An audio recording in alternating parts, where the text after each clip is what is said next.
حدوتة دباديبو والذئب مكار. دباديبو سمع قبل كده عن غابة الجليد، وكان نفسه جدا يروح الغابة دي ويلعب بالتلج ويتزحلق على الجليد. ولما راح يقول لمامته برقوقة، قالت له انها في اقرب وقت هتاخده هي وباباه الدب بيبو ويروحوا غابة الجليد. دباديبو كان بيحكي للقرد لوز انه نفسه يروح غابة الجليد دي قوي ويعيش روح المغامرة هناك، يعمل اشكال بالتلج ويتزحلق على الجليد، لكنه مستني يروح مع باباه ومامته في اقرب وقت للغابة. القرد لوز استغرب وقال له: انت على ما تستنى بابا وماما هيكون الشتا خلص يا دباديبو والجليد كله هيدوب. وأقنعه إنه هيروح معاه من غير ما يستأذن باباه أو مامته. للأسف دباديبو سمع كلام لوز وقرر يروح معاه من غير ما يستأذن من بابا وماما.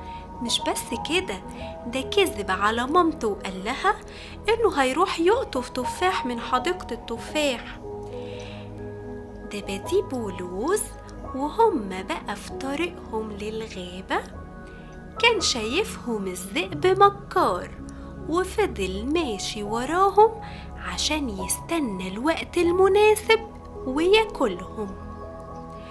دباديبو كان حاسس بخوف وقلق لأنه أول مرة يروح مكان من غير ما يستأذن ماما وبابا. مش بس كده، ده كذب عليهم وقال لهم إنه هيكون في حديقة التفاح. وفجأة شاف ديل الذئب مكار، فخاف أكتر وأكتر وبدأ يرتعش ويقول للوز: انت السبب يا لوز، هنعمل ايه دلوقتي؟ دباديبو فضل يفكر ازاي يقدر يهرب من الذئب مكار، هيعمل ايه؟ افتكر ان كان معاه بوكس فيه اكل عشان يكفيه في الرحلة، وفكر انه يسيب البوكس مفتوح عشان مكار يشوفه وينشغل في الاكل اللي جوه البوكس. وأول ما مكار ينشغل في الأكل، دباديبو ولوز يلفوا ويهربوا ويرجعوا بسرعة من طريقهم. وفعلا دباديبو ساب صندوق الأكل مفتوح، ومكار انشغل في الأكل ونسي يبص على دباديبو ولوز. وبسبب الفكرة الذكية دي دباديبو ولوز قدروا يلفوا ويرجعوا من طريقهم ويهربوا من الذئب مكار.